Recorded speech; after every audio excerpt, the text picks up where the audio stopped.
renderforest.com.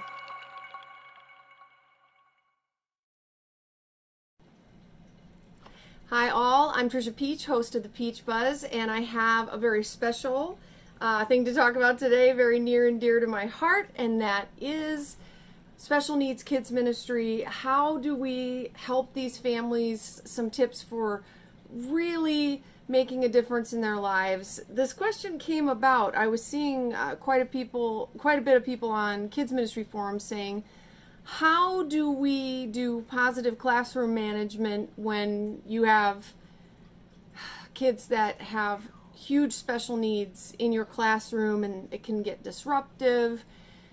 I totally understand what you're saying, because being on staff 17 years and 600 kids on a Sunday morning, I totally understand that. And you're trying to get a lesson in small groups, and you've got kids that have a lot of special needs.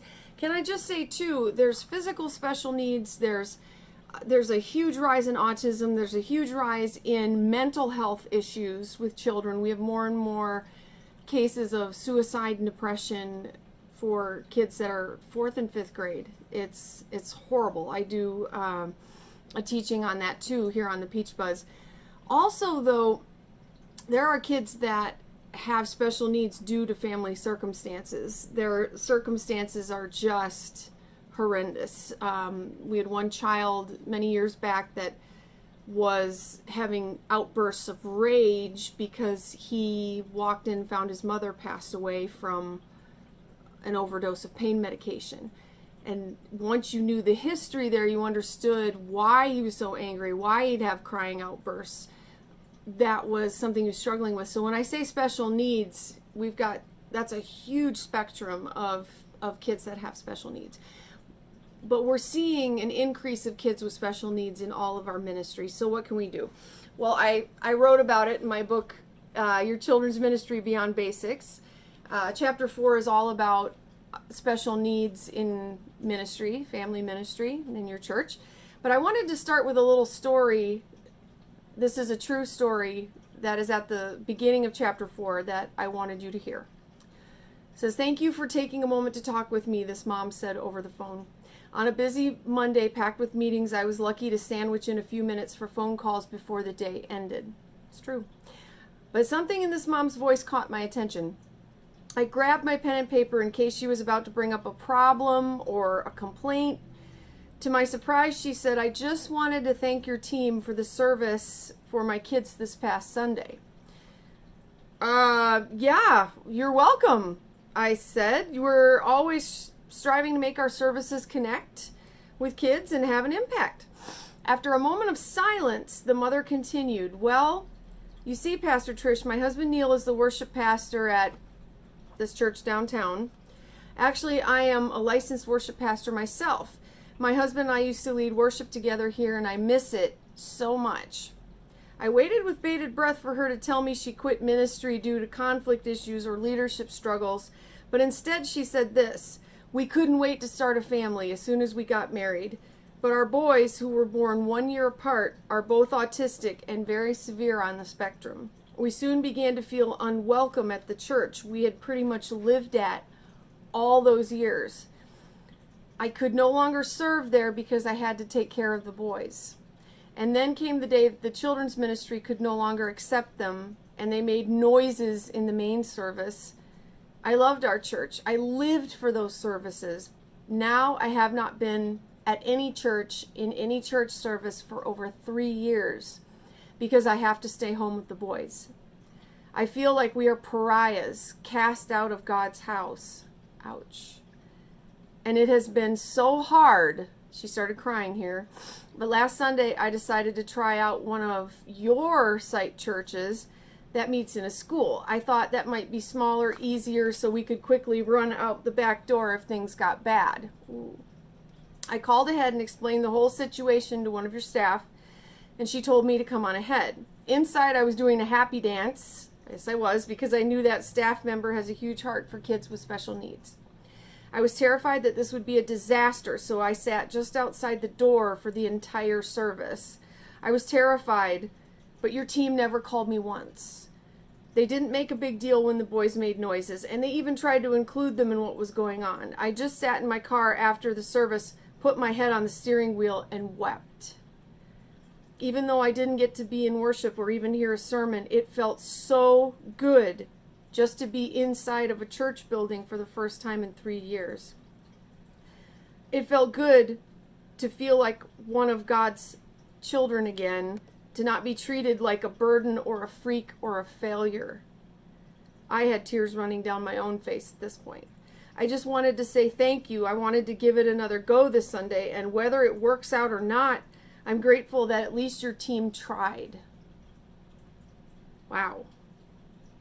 Yes, definitely was passing that along to the team, the glowing report to the team.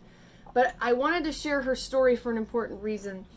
When we minister to kids with special needs, we are impacting their lives and also the lives of their parents. But it means we have to change a few things. So I wanted to give you the best tips that I have from my team, from what we learned sometimes the hard way. I wanted to give you the best tips that I have to hopefully get you going. If you're saying, I want to do something for special needs in our church, special needs kids ministry, or perhaps you're saying, we have just one or two that are coming and it's getting disruptive and we don't know what to do. We feel like, how do we keep order? How do we get through this message or classroom management? Let me give you the best tips that I have, okay? And yes, I'm getting them from the book, so if you're not taking notes, you can grab a copy of the book and get all of this there. First, I'd say start small, but do start. Do start. Just start taking steps. Parents can tell that you're trying, that you're at least trying. So start small, but do start. This I will say, I had this drilled into me by a military guy, one of our fantastic leaders. He said, under promise and over deliver. You've got to manage those expectations. Under promise and over deliver. Okay? That goes into realistic expectations. You need to get started. Just start with very small steps. But 2, you need to set realistic expectations. If you start advertising that you're running a full special needs ministry, you may have people coming in out of the woodwork and you can't handle that. So you need to set realistic expectations up front. This is what we said. I think it's a good idea to say something like, we're just starting out reaching out to families with special needs kids. We're in the process of expanding what we can offer and are looking for people with experience in working with special needs teaching ministry to work with us. Okay, so keep emphasizing you're starting this process, and I'm going to give you a couple more tips right after that. Try having a sensory room. This was a great idea. We had a school teacher that came to us with this idea and a behavioral therapist, OT, occupational therapist from the school. We had a side room that we had it quiet, low light, not a lot of noise, not a lot of distractions, and sensory things that kids could touch and feel, big beanbag, furry things that they could feel. This is so important. So if you have a child that's on the spectrum, they're completely overstimulated, you can't handle it. Like our kids' worship service is loud. It is loud. You've got lights, you've got music, and we had parents say, yeah, don't do any of that loud music because my child can't handle it. I made the call that we're not doing that because our worship services all the kids are enjoying it. It's one of the highlights for them. But we do have a sensory room for our kids that it's just too much. It's too much to handle. And we're very blessed. We have 2 ladies that have children that grew up on the spectrum pretty severe and are adults now. And they man that room and do a class for some of our kids that are very more severe on the spectrum. Not all churches are going to have that. I think that is a rarity, and I wouldn't make that your goal. But if you have people willing to do that, to have an abbreviated class for kids that really have high special needs, oh my goodness, what a godsend. What a godsend. But definitely a sensory room, or even having sensory objects in your classroom. Let's say you have a classroom of 8 kids and you have one child that's on the spectrum. Having some sensory items for them is an excellent idea. Which brings me to my next point, my fourth point. Really good idea to ask people from the public school there to come in and train your people. And before you start saying they would never do that, separation of church and state, and oh, they would never help, or we can't afford that, just hang on a second. I asked behavioral therapists or special needs teachers from the public school to come in and train our people, and at least where we are, they had no problem with it. They came right in and gave us phenomenal tips. They were able to help us. If they're in special needs teaching, it's not because they hate kids, and it's certainly not for the money.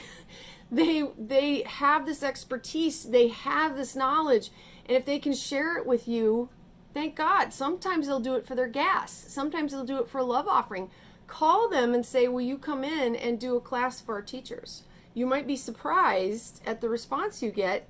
I mean, the worst they can say is no. We contacted a few teachers that we knew. We had some in our church. We had some that went to other churches.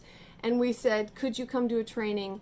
And most of them did it for lunch and their gas money. It was phenomenal. And it helped our teachers. They voted that as the #1 most helpful teacher volunteer training ever, just so you know. Special needs ministry can be non-integrated. So what's the difference between integrated and non-integrated? Okay, integrated means they are part of the classroom. Years ago, schools had non-integrated. So if you were considered special needs, you had to be in the special needs classroom. These days, from what I'm seeing, more and more and more, special needs kids are just integrated into regular LED, regular elementary education. And I like that because for most of our, you'd say, cognitively normative students, they don't see anything different about being in a class with kids that are on the autism spectrum or many different special needs. They realize people are different because they go to class with them every day, and I think that's a good thing. I think it's a benefit. We can all learn from each other. Integrated is fantastic, and most churches, this is where they have to land with it because they're not going to have the staff or the expertise to have a non-integrated classroom. So for us, we were very blessed, but most churches are going to have to integrate them. And if you're integrating, I still recommend like a sensory room. That's great. Or having sensory objects in the classroom and having training for your leaders on how to what are some great strategies? What are some things that they can do? I think it's a wonderful idea. Another tip, make sure you can contact that parent at all times. And I don't mean guess that you can. I mean you need to know that you know that you know you can contact that parent at all times. I'm not a big proponent of cell phone contact because most parents, if they went into the church service, they put it on vibrate and dump it in the bottom of their purse and they never hear it. We've never once had a parent respond when we've tried with cell phones. We've tried and tried. So we use a light up pager, which I'm sure they don't like, but it's annoying enough that it gets their attention. You can do the number on the bottom of the screen. Try the cell phone if you have to, but you need to be able to get a hold of a child with special needs. You have to get their parent.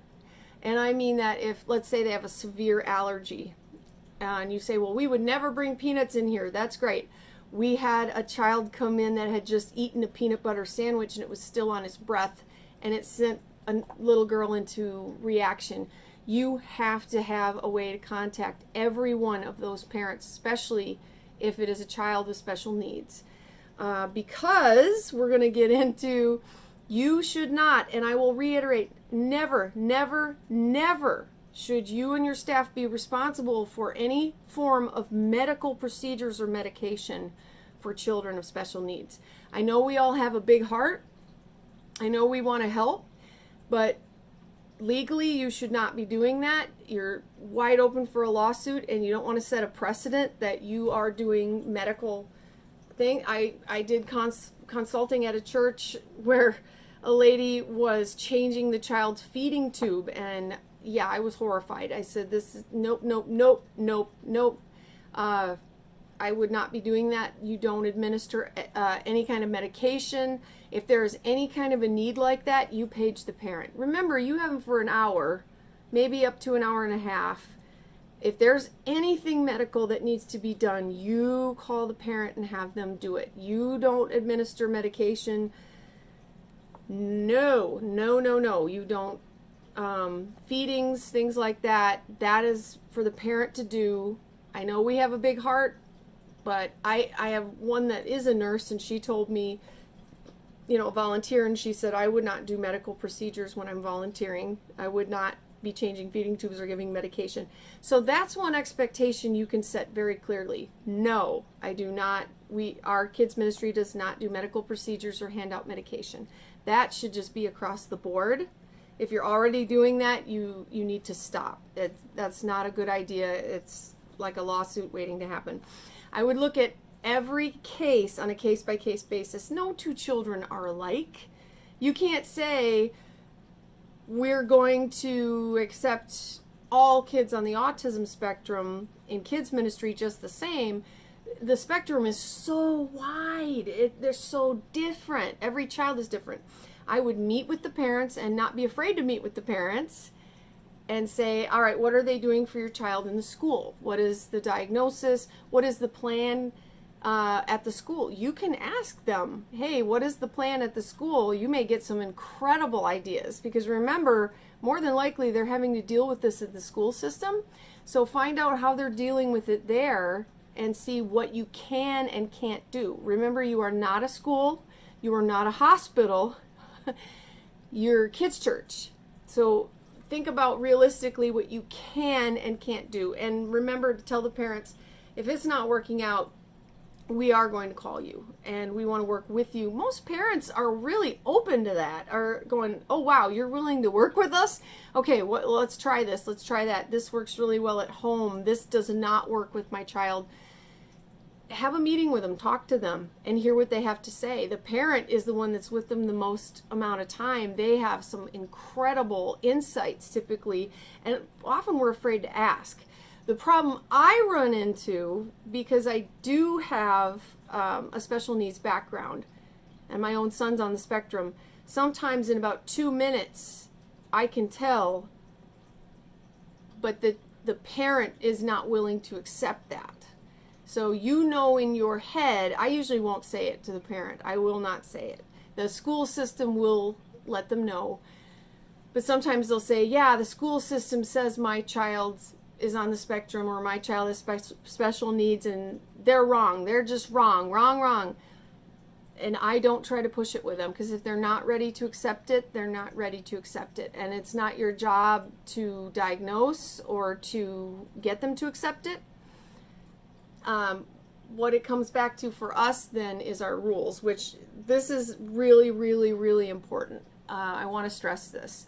You need to have a 0 tolerance for any form of violence. You need to have a 0 tolerance for endangering other kids. What do I mean by this? We had a child that was biting others. We've had that happen multiple times, many times throughout ministry. And usually by the second time that happens and we talk to the parent, we always talk to the parent, and the parent says, whatever they say, well, it's somebody else's fault, well, they can't help it. That parent has to sit with them from then on for them to be in kids ministry to stop the biting, or they can't be in there.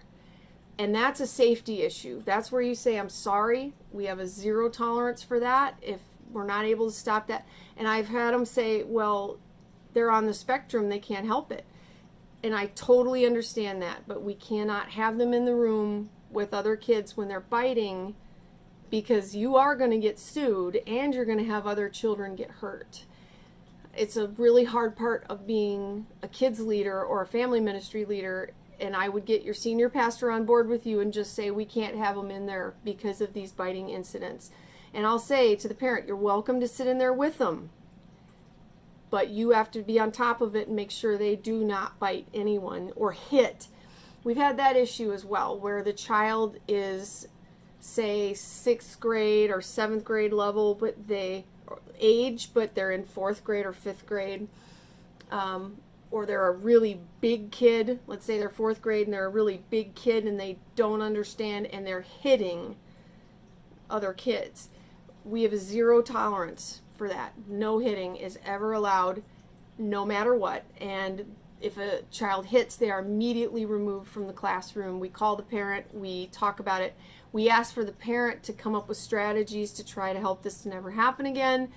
If it happens again, then the parent has to stay with them at all times or not be in there.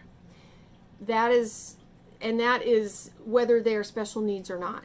So if we have a child that hits and they have no recognized special needs, or the parent, then it doesn't matter if the parent accepts that the child has special needs or not, or the child has no special needs. If they're hitting or if they're harming any other student, or harming themselves, sometimes they're throwing themselves off the back of a chair or slamming into a wall, that kind of thing.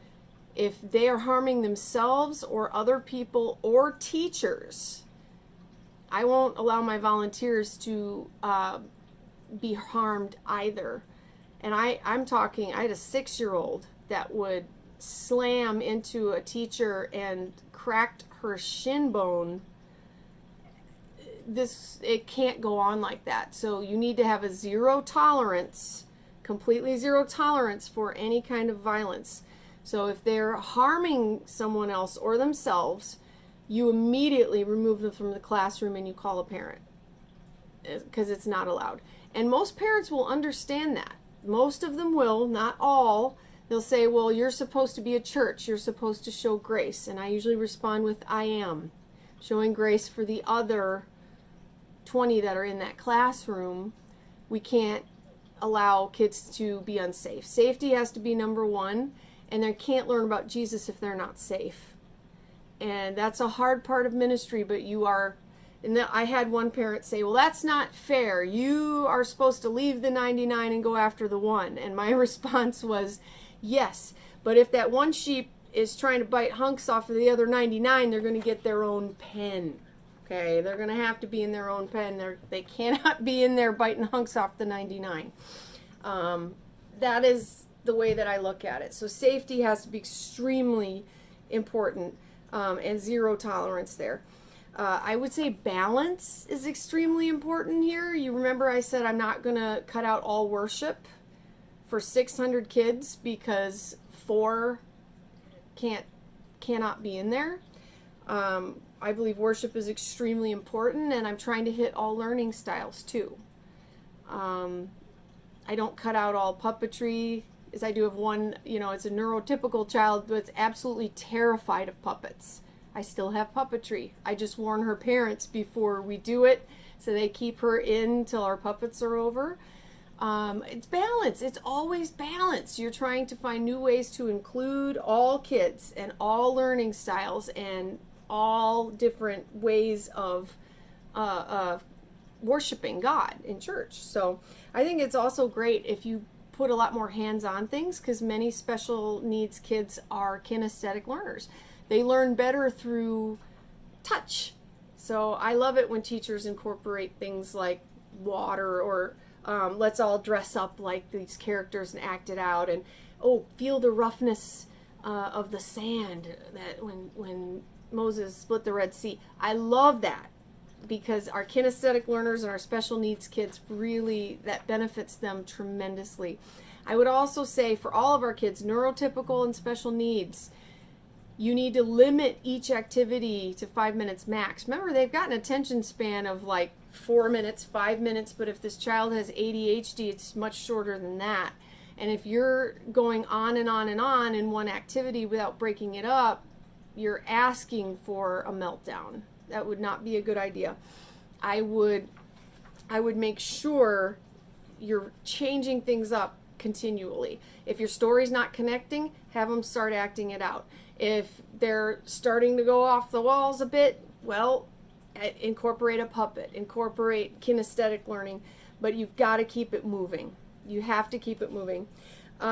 This was one of the best things for us, was ministry buddies. Ministry buddies. So my 4th and 5th graders especially, Even some of my high school helpers got them special t-shirts, yellow t-shirts, and they were trained along with our other teachers for special needs kids ministry. They sit with these kids that have special needs and teach them how to do the songs, teach them how to do the games, help them with things, be a friend, answer questions. Oh my goodness, it changed everything. And I was shocked how many of our 4th and 5th and high school and junior high wanted to be a part of it, because they said, I just know this is my ministry. Kylie is my ministry this morning. Kylie is my ministry. I will come and sit with Kylie, and I'm going to help Kylie today, and Kylie's going to have a great time in kids' church. Oh my goodness, I can't tell you how impactful that was and how that changed everything. I believe in ministry buddies that you can do integrated special needs kids church so much better if you put a ministry buddy that is assigned to that child for that day, and that is their ministry. That is their ministry that Sunday. You know, Tobin is my ministry today. I'm going to sit with Tobin and pray with Tobin today. And if Tobin needs to walk back and forth across the back of the room, I'm just going to hang out with Tobin because Tobin's my ministry today. So these are just a few tips that we have used. I hope this helps. How do you approach special needs kids ministry at your church? Please comment down below. I would love to hear your tips because, hey, this is ever emerging. We are learning how to minister to special needs kids and their families. Oh, one final tip. We started a support ministry for parents of special needs kids, and it was a huge hit. Huge hit. All these parents got to support each other and meet together, and they came up with great ideas for me and for our volunteer teams. Oh my goodness, yes, have a special needs kids parent meeting. That's a mouthful. A support meet where they can support each other and offer ideas for your team. Oh, one of the best. It wasn't my idea. I can't take credit for it. One of my leaders had that idea. Phenomenal. All right. If you have any questions, please email me, Trisha@peach.im. If you'd like me to come in and do a training at your church, let me know. I would love to. Trisha@peach.im. That's what I do. Love you guys. Thank you for what you do for Jesus and his kids. Have a fantastic week. Bye-bye.